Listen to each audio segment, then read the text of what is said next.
Assalamualaikum warahmatullahi wabarakatuh. Perkenalkan, saya Ginda Clarista, NPM 2112020015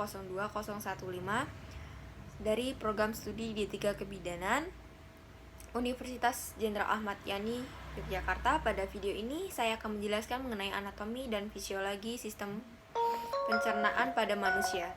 Sebelum itu, fungsi sistem pencernaan yaitu menyediakan makanan, air, dan elektrolit yang dibutuhkan oleh sel-sel tubuh melalui proses pencernaan. Dimulai dari organ pencernaan yang pertama yaitu rongga mulut. Makanan pertama kali masuk ke mulut dalam tubuh melalui rencana secara mekanis dan kimiawi, dan di dalam mulut proses mekanik merupakan penghancuran makanan oleh alat-alat pada mulut. Contohnya itu gigi, kelenjar ludah. Proses kimia merupakan reaksi makanan dengan enzim-enzim yang terdapat pada saliva. Yang kedua ada tenggorokan. Tenggorokan terletak di belakang hidung dan laring, berupa saluran berbentuk kerucut dari bahan membran berotot. Terdapat kedua tonsil terletak di kanan kiri faring. Panjangnya kira-kira 7 cm ya, 7 cm, dan dibagi menjadi 3 bagian yaitu nasofaring, terus orofaring dan lariofaring. Otot utama faring ialah otot konstriktor yang berkontraksi sewaktu makanan masuk dari mulut ke faring dan mendorongnya ke dalam esofagus. Selanjutnya kerongkongan. Kerongkongan merupakan saluran panjang kurang lebih 25 cm yang tipis sebagai jalan makanan dari mulut menuju ke lambung. Di dalam esofagus terdapat gerak plastik yang terjadi karena adanya kontraksi otot secara bergantian pada lapisan otot yang tersusun secara memanjang dan melingkar. Selanjutnya ada lambung. Ini lambung. Lambung merupakan saluran pencernaan yang berbentuk seperti kantong ya. Ini kan berbentuknya seperti kantong tuh. Terletak di bawah sekat rongga badan. Di dalam rongga badan sini ada lambung. Terdapat 3 bagian. Yang pertama, bagian atas disebut kardiak, merupakan bagian berbatas dengan esofagus. Yang kedua, bagian tengah disebut fundus, merupakan bagian badan atau tengah lambung. Yang ketiga, bagian bawah disebut pilorus yang berbatasan dengan usus halus. Kelenjar yang terdapat di lambung diantaranya itu ada 1, glandula cardiace yang menghasilkan mukus, glandula gastriace yang menghasilkan pepsis dan asam lambung. Yang ketiga, glandula pyloriase yang menghasilkan hormon tripis, lipase, amilase, dan protase.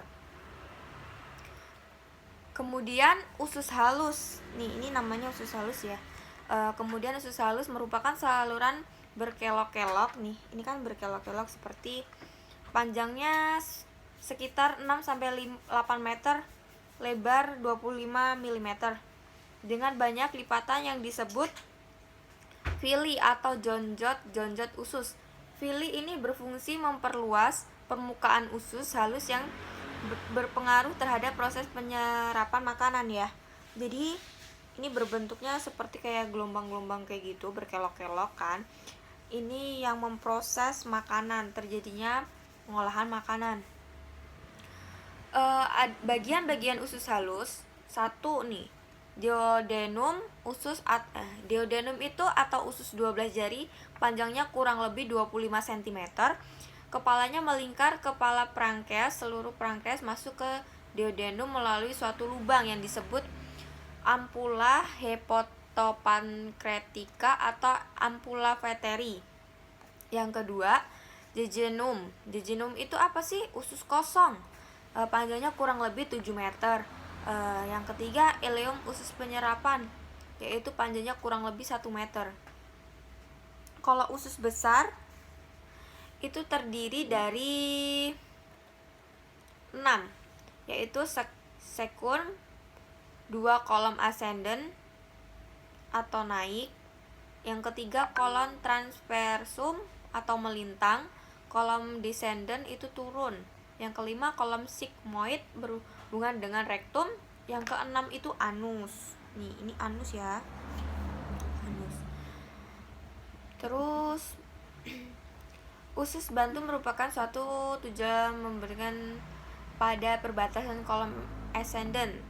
Dengan usus halus, usus besar menghasilkan lendir dari fungsi penyerapan air dan elektrolit.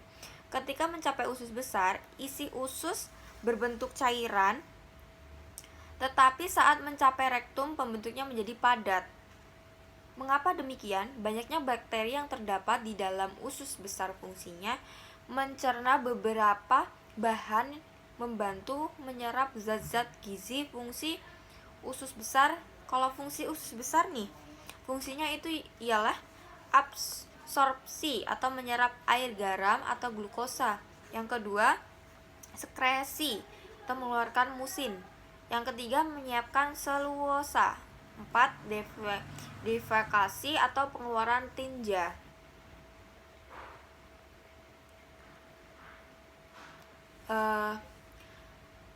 Kalau rektum adalah nih ya, rektum adalah sebuah ruangan yang berawal dari ujung usus setelah kolom berakhir di anus. Biasanya rektum ini kosong karena tinja disimpan di tempat yang lebih tinggi, yaitu pada kolon descendant. Jika kolon descendant penuh dan tinja masuk ke dalam rektum, otomatis maka timbul keinginan untuk buang air besar. Nih, kalau misalnya kita nih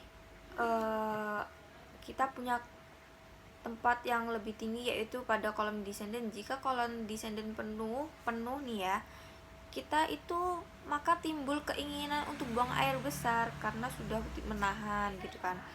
Anus nih, begitu pula dengan anus. Anus merupakan lubang di ujung saluran pencernaan, tempat bahan limbah itu atau bahan kotoran dari tubuh. Sebagai anus berbentuk dari permukaan tubuh atau kulit, dan sebagian lainnya dari usus suatu cincin atau berotot, menjaga agar anus tetap tertutup. Presentasi atau penjelasan dari saya, kurang lebihnya saya mohon maaf. Sekian penjelasan mengenai anatomi dan fisiologi sistem pencernaan dari saya. Bila ada kesalahan saya mohon maaf. Saya akhiri. Wassalamualaikum warahmatullahi wabarakatuh.